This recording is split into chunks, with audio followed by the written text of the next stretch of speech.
Hello and welcome back to another special report from Catholic Family News. Today I'm going to be joined by a first-time visitor to Catholic Family News, James Michael Komaniecki, and he is the president and CEO of Protect Our Priests, but he has been around the traditional movement for a long time. He's and the pro-life movement. He's done pro-life work. He's a member of St. John Cantius in Chicago. He's also a professional licensed engineer, having done a degree in mechanical engineering. And he's going to join us to talk about the Protect Our Priests organization and a recent announcement they made just about a week ago. So welcome to the show. Thank you, Brian. I appreciate this opportunity to be on your podcast. Be happy to speak a little bit about Protect Our Priests. I joined the organization 5 years ago as a volunteer fundraiser. At that time, we were helping canceled priests like Father C. Frank Phillips from St. John Cantius with their canon law cases. I raised a lot of money, obviously, as a fundraiser. I gradually became the treasurer a few years ago, and then now I'm the president of the organization. Meanwhile, if we roll the camera clock back, we have Coalition for Canceled Priests, which is doing a lot of the work that Protect Our Priests used to do. And so I've seen an opportunity as the new leader of the group to take us in a new direction, especially after Traditionis Custodes and the Rescriptum ad Audentium came out. I looked at the crisis in the church and I said, somebody's got to step up to defend the Mass and preserve the TLM, the traditional Latin Mass, because we've got cancellations of the liturgy taking place all over the country. And that's our new mission. And I've announced it. And since I've announced it, I've received tremendous outpouring of support, a lot of financial contributions coming in, a lot of people having me on their programs to talk about it. And I'm pleased to do so. It helps us with the outreach. And a lot of people contacting me who want to set up these private chapels to offer these canceled priests an opportunity to get back in the game. And certainly, as I said, you're speaking from Chicago, which I think in the United States has seen really some of the most brutal suppression of the Mass. There's probably more cancellations in Chicago than almost anywhere else. So you're really in the eye of the storm there. So maybe you mentioned for us the Coalition for Canceled Priests. So just people understand, you're not the same organization, right? You're a distinct organization, although you cooperate with them. Well, the Coalition for Canceled Priests, you could think of them as an affiliate organization. They do tremendous work. I have a lot of friends over there. Father John Lovell and Father Scott Duvall and Yes. all of the other, the lay members are all friends of mine. With that said, by the way, I wanted to say that I was at the conference and I didn't get a chance to meet you there, so I apologize for that. You gave a great talk, and I wanted to compliment your work. Thank you. I'm a great admirer of yours. But back to the question, the coalition is doing some unique things for priests. I was the engineer, by the way, that had the opportunity to help them evaluate their consideration for purchasing the property at the Cedar Lake location. I was instrumental in vetting that property and helping them decide, well, it just wasn't the best place, and they decided to look elsewhere. So I helped them save a lot of money that way, of course. But as far as our organization goes, we're different in that our primary mission now, as from before, is to help preserve the traditional Latin Mass in the shadow, if you will, the long, dark shadow that's been cast from Rome by Pope Francis and, Cardinal Roche, who is sort of the enforcer via the policies that have been coming down from the top. So in your announcement recently of asking people, do you want to have a canceled priest? I'd like to first start with that idea of a canceled priest, because what some people might say is, well, how are we to know the difference between, if you're going to send us a priest, somebody who's just a really good priest who for unfair, unjust reasons is being persecuted, from a priest who's really done something bad? I mean, we'll take an obvious example: an abusive priest, done something abusive, and who really, is how do we know you're not going to send us one of those? What do you do to make sure that it's really a priest that's persecuted as opposed to been justly removed from ministry? Absolutely. It's a superb question and one I get a lot. And so basically, to safeguard the faithful from coming into contact with, let's say, clergy that have been removed for very specious reasons, I won't go into the details. We all know what they are. With that said, we have a vetting process by a third party organization that does this for us, and they have high credibility in doing this. So they get vetted. All these priests get vetted. They're the good guys, not the bad guys. These are priests that have been removed basically because they're too Catholic and they're too Orthodox. No, it's interesting. As you mentioned, we were both at the conference there in Chicago, and unfortunately it was very busy, and I couldn't stay the whole time, so I didn't meet everyone. But the priests I spoke to that have been canceled, it was really interesting. There were two themes, because every priest I'd meet, I'd say, "So what's your story? What happened to you?" I like hearing people's story, and it was always one of two things: either I was saying the traditional Latin Mass and I got a red flag at the chancery for that, or I preached too many sermons about contraception or abortion. It was almost to a T. If you had to play I'll make a bet. I can bet why you were canceled. I'd have a 50-50 chance of getting it right, because it was one of those two things. Yep. Sure It's is. interesting. Yeah. So, what happened? no, good. So if people are thinking about this, you said help set up a private chapel. So how does this work? Let's say we had a traditional mass in a diocesan parish nearby. A bishop or maybe a cardinal shuts it down, says that's it, no more mass. But there's a whole group that really wants the mass. What's the next step? What do they do to work with you? Well, it can work a couple of ways. First of all, my wife has spent a considerable amount of time helping us to compile a massive national database of every diocesan mass in the country. And we are currently keeping track of which ones are still up and running, which ones have been canceled, and particularly which ones are in danger of being canceled. We also get contacted by a lot of people who are finding out about this effort, thanks to good people such as yourself who are giving me this opportunity to speak on this issue. And as a result, we have a lot of opportunities with people who want to set up these chapels for good reason. And the way the process basically works is when I find out about an opportunity, a need out there in the field, as I like to call it, what I do is I generate what I like to call a job description for that particular opportunity. And it varies a lot because some people just want to have a visiting priest. Other communities are open to having a live-in priest, as long as they're willing to provide him room and board and the other, kind of support that he needs, privacy for his own private prayer life and things like that. So what I do is I collect the information from the various communities, and they're encouraged to put that in a written form to me, so that then I can take that information to a pool of canceled Orthodox Catholic priests that I can offer opportunities to get back into ministry, and they can review that and decide, yeah, I'd like to go there, or I'd like this opportunity, and then so we're basically kind of a clearinghouse, if you will.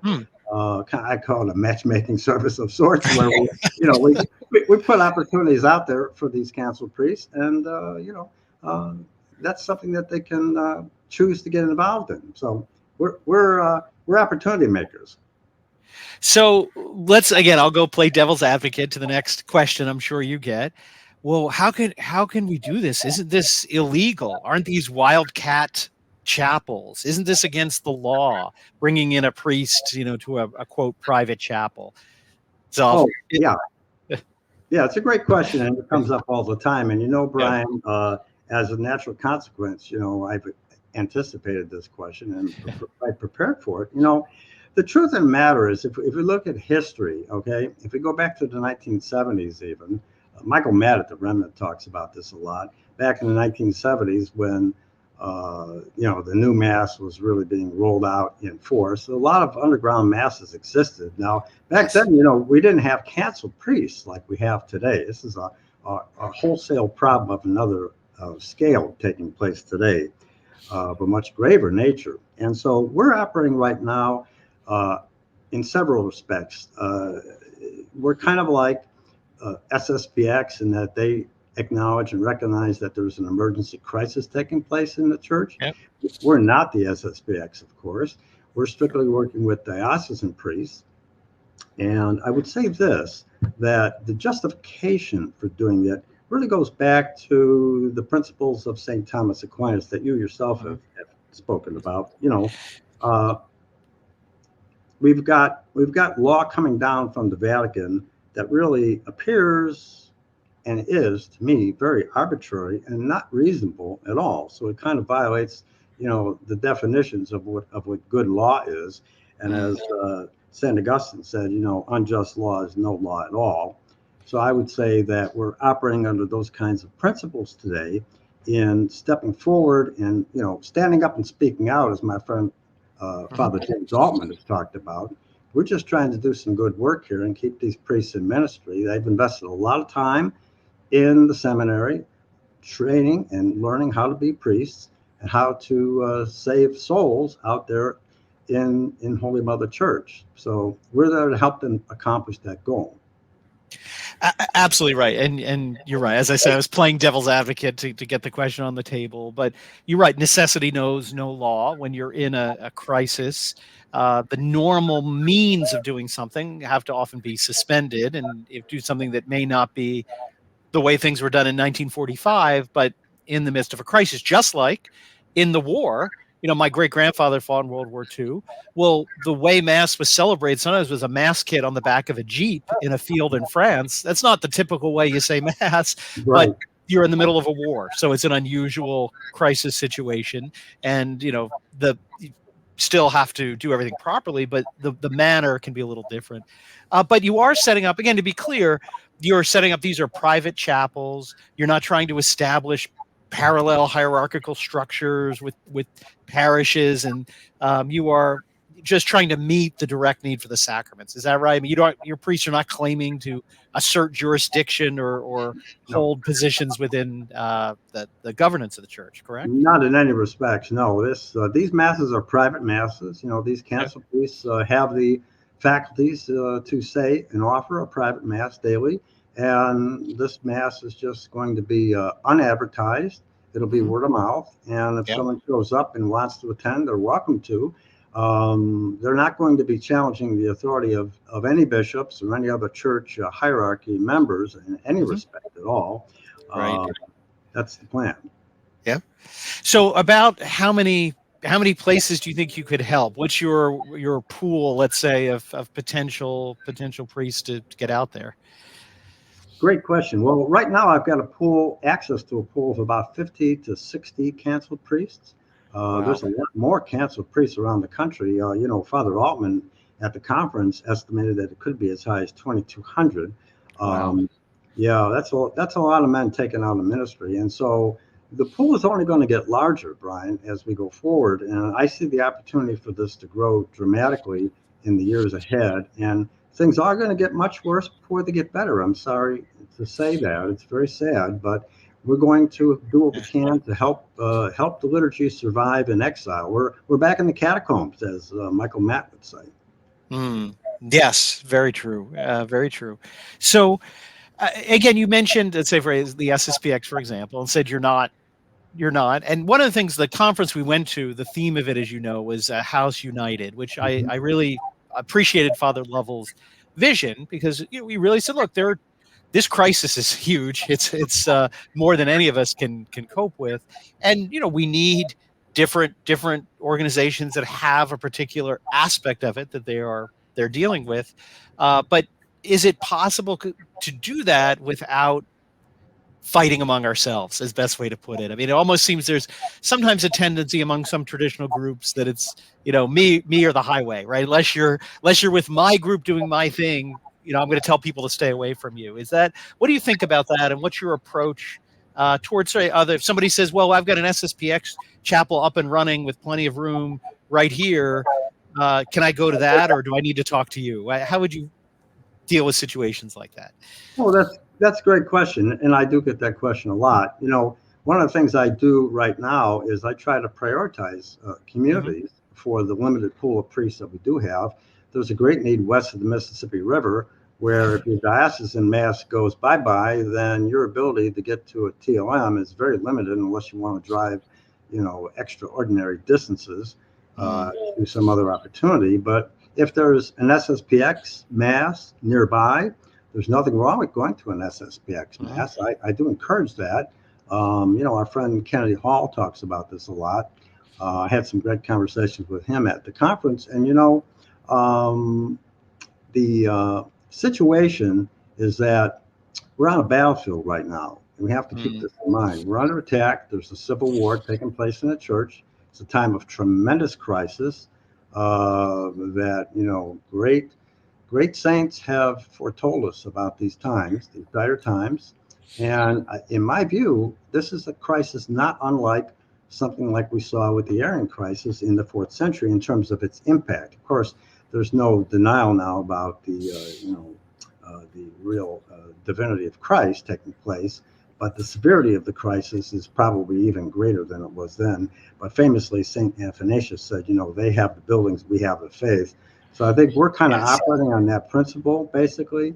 But we're not here to pass judgment on other opportunities. We're not big fans of the Sedevacantist movement, but if you had no mass whatsoever that you could get to, what are you going to do? That's the crisis that's been created here, promulgated by Rome. And I'm glad to hear that. That's wonderful. And again, as to the Sedevacantist movement, I had a long conversation with Louis Verrecchio about that. And one of the things I like to say is I really am very careful when people ask about, quote, the Sedevacantist, because my view is you've met one Sedevacantist, you've met one Sedevacantist. That term refers to lots of people that believe lots of different things. And you really need to be careful about what that means. And I appreciate your willingness to realize people are dealing with a crisis, and rather than throwing stones at one another, well, you shouldn't be doing that, you shouldn't be doing this. We're all trying to survive this storm that the bark of Peter has been trapped in for decades now. And it is I like your reference to the 1970s, because it's almost, as much as things change, they remain the same. A lot of people forget the 70s. There were no SSPX priests. I mean, he started the seminary, Archbishop Lefebvre, but it took many years to ordain the first priest. And, then you only had a couple worldwide. It really, in the mid 80s, there were about a dozen priests in the United States. That was it. So most of the places where there were traditional masses that maybe Archbishop Lefebvre helped with or did confirmations for were not society priests. They were, like you, diocesan priests who were either retired or pushed out and were just saying the mass, and they all worked together. I know when the Vatican would say, well, you're the head, to Archbishop, you're the head of the traditionalist movement. He said, I'm not the head of any movement. I'm the superior of a society founded with Vatican approval, and I'm the head of that. But these other people, we just work together, and I work with them. And that was the spirit in the 70s, 80s there's a role to play. And the society, for example, or any organization, wouldn't have enough priests to cover everything west of the Mississippi, as you said it. So we're not going to meet the needs if we just sort of have this strange competition. So that's wonderful to see your attitude. Yeah, well, thank you. Yeah, well, it's the attitude of being in a battle. Yes.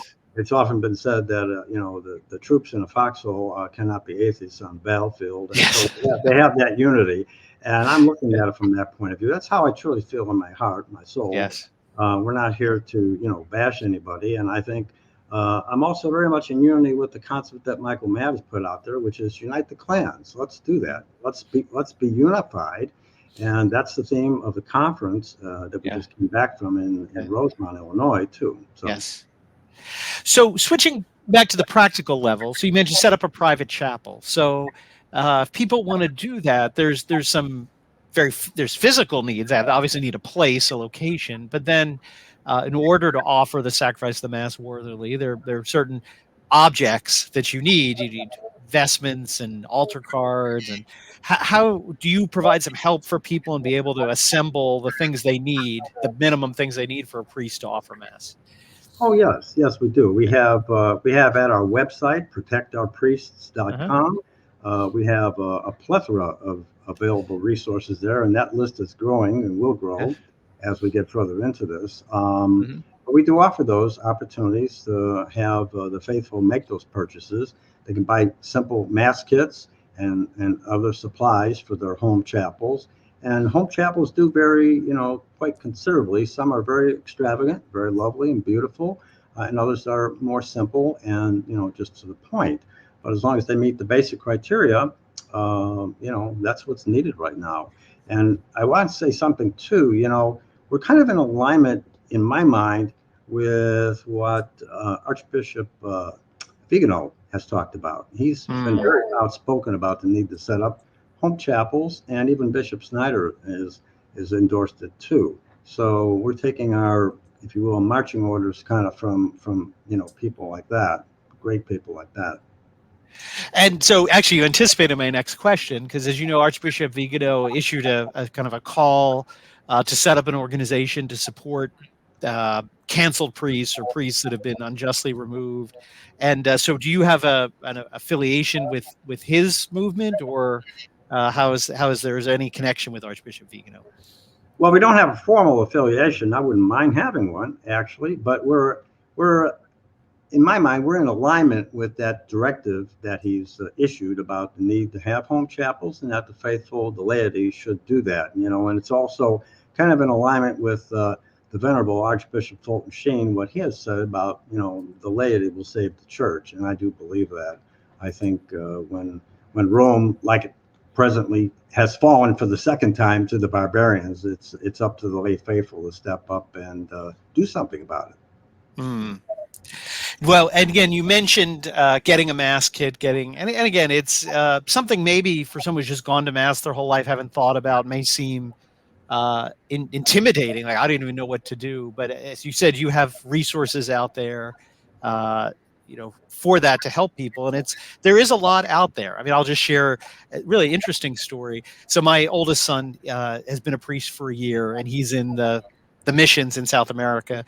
In Brazil, and he needed to get a traveling mass kit for when he goes around, and so he found there's a priest that has collected mass kits that were produced with vestments, everything in the size of a large briefcase for the Korean War, for the Catholic priests who served in the military of the Korean War, and he's when Vatican II came along, they just got rid of these all. They didn't need them anymore, and they've been collected up, and he, will help get them to priests. But it's interesting. You may have, I don't know if you heard of Father Émile Capon. He was a chaplain in the Korean War whose cause is open for canonization, a really holy priest. But interestingly, when maybe I have the right picture. Interestingly, when my son got this mass kit, we found a holy card of Father Capon saying mass, and we looked at the vestments, and my son had been, he was saying mass, and it was identical. We realized this was the mass kit that had been used by Father Capon back so long ago. So it's where is it? Oh, it's this middle picture here. There he is, the Korean War, his exact vestments, the kit back there. So there's a lot of new things that people are producing now, but there's also things that have been saved from the past. So wonderful that you're helping people find things. Oh, thank you. Appreciate that, Brian. Yep. So I will, again, I showed at the beginning, but I'll show your website again. Maybe people have a mass, they don't need your help, but what can they do to help what you're doing, to help your movement, even if they don't need help from you directly? Oh, well, thank you. Thank you for that question. That's an important one. And, basically, the situation is this. We're called to love God. We're called to love our neighbor.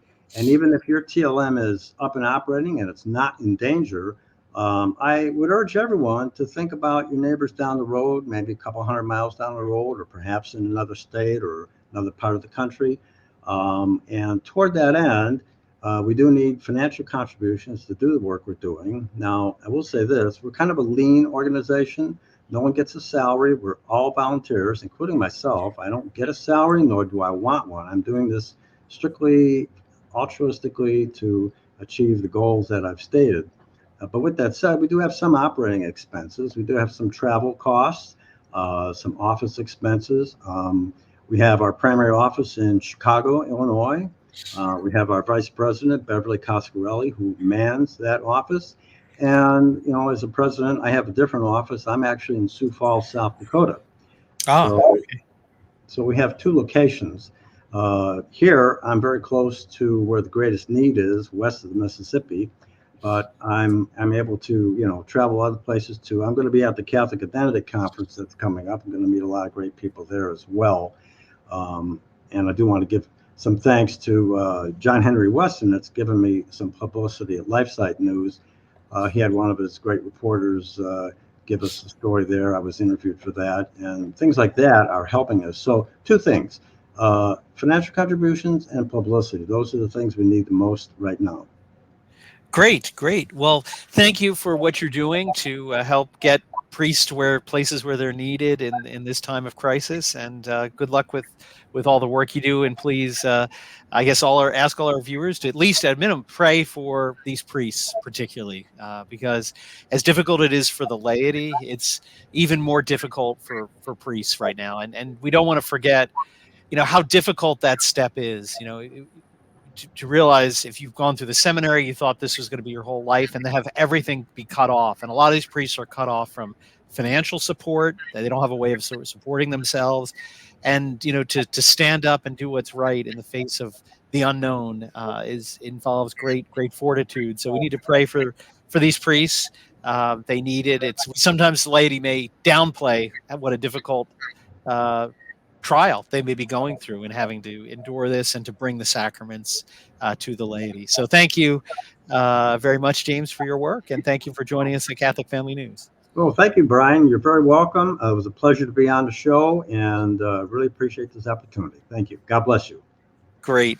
To our viewers, if you've enjoyed this show, please help us. I mentioned publicity by sharing this video, liking it, sending it to your contacts. Again, as we always say, we don't have no money to promote content on social media and on these platforms. So we rely on you to do that for us. So please help us. And as always, consider a subscription to Catholic Family News, our monthly newspaper, where you'll read many more information about this and other stories. So thank you. God bless you.